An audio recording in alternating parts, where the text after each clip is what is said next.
SIR जनगणनेच्या कामासाठी आशा स्वयंसेविकांना नियुक्त करण्याच्या निर्णयाला महाराष्ट्र राज्य गटप्रवर्तक व आशा स्वयंसेविका संघटनेने तीव्र विरोध दर्शवला आहे। या संदर्भात संघटनेकडून ठाणे महापालिका मुख्यालयाबाहेर मोठ्या संख्येने आशा स्वयंसेविकांनी जोरदार आंदोलन केले।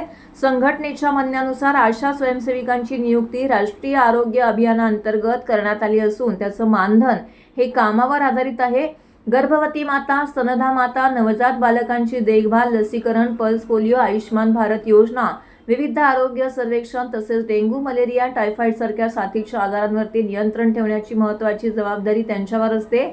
आशा स्वयंसेविका या शासकीय किंवा निमशासकीय कर्मचारी नसून त्यांना योजनाबाह्य कामं देणं योग्य नाही। विशेषतः पावसाळ्यात आरोग्य सेवा अधिक महत्त्वाची असताना निवडणुकीचे अतिरिक्त काम दिल्यास आरोग्य सेवांवरती परिणाम होण्याची शक्यता असल्याचा दावा करण्यात आला आहे। तसेच आरोग्य सेवा आयुक्त आणि राष्ट्रीय आरोग्य अभियानाच्या 23 ऑगस्ट 2019च्या आदेशानुसार आशा स्वयंसेविकांना BLO किंवा निवडणुकीची कामं देऊ नयेत असे स्पष्ट निर्देश असल्याचे संघटनेचं मत आहे। आशा स्वयंसेविकांची निवडणूक कामावरील नियुक्ती तात्काळ रद्द करण्यात यावी, अन्यथा 21 तारखेला ठाणे महानगरपालिकेवरती आंदोलन करण्यात येईल असा इशारा महाराष्ट्र राज्य गटप्रवर्तक व आशा स्वयंसेविका संघटनेने दिला आहे। यावेळी कामगार नेते रवींद्र चांगो शिंदे, महाराष्ट्र राज्य गट प्रवर्तक आणि आशा स्वयंसेविका संघाच्या वतीने आम्रपाली खरात यांनी प्रसार माध्यमांशी बोलताना अधिक माहिती दिली आहे।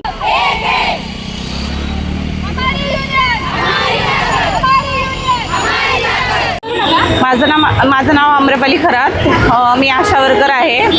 आम्हाला जे SRचं काम दिलेलं आहे आशा वर्करांना, त्या कामामुळे आम्ही कामावर आधारित आम्हाला मोबदला मिळतो। आम्हाला काही महिन्याचं पेमेंट मिळत नाही। तर जर आम्ही SRची कामं करत राहिलो तर आमची कामं मागे राहतात। मग आमची कामं आम्ही कधी करून द्यायची? आणि ह्यांचं काय म्हणणं आहे की तुम्ही दोन्ही कामं एकत्र करा, आधी तुम्ही तुमची एरियातली कामं करा आशा म्हणून आणि नंतर सहाय्यक BLO म्हणून काम करा।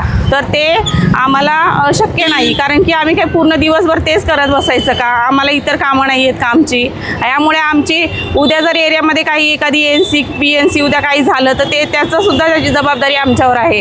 त्यामुळे आम्ही ही कामं करणार नाही।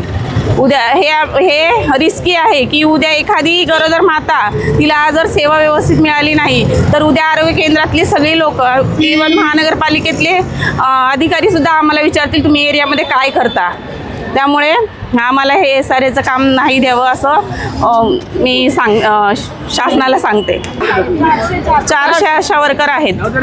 आम्ही नाही करणार आहोत ही कामं। अंगणवाडीसोबत जो मोर्चा आहे आशा आझाद मैदानावर जुलै 31। कामगार हा आमचा जीवाभावाचा आहे, कामगार हा आमचा आत्मा आहे। हा कामगार काय करतो? आपलं घरदार सोडून 24 तास ड्युटी करतो। आता यांना सेवा फायदे काय आहेत? महानगरपालिकेच्या आयुक्तांनी विचारावा। आयुक्त फक्त टेबलावर काम करतात। मी काय बोललो? आयुक्त सस्पेंड करा।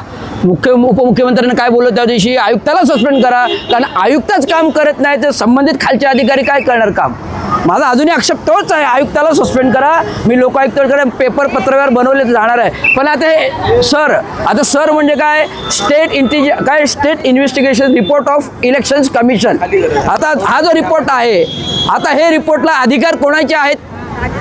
जो अधिकृत अधिकारी आहे, जो अधिकृत कर्मचारी आहे, हा सेवेतला कर्मचारी, त्याला ते अधिकार प्राप्त आहेत तो सर्वे करण्याचा।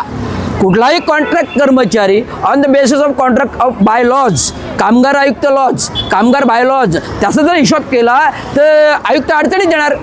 तुम्ही कुठल्या अर्थाने या कामासाठी ह्या आशा वर्कर महिलांना घेतलं?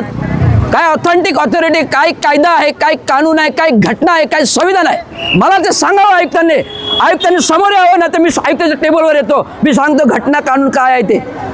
म्हणून जो कोणी आदेश दिलेत ते सर्व निलंबित करा, असं माझा लास्ट आदेश आहे। धन्यवाद।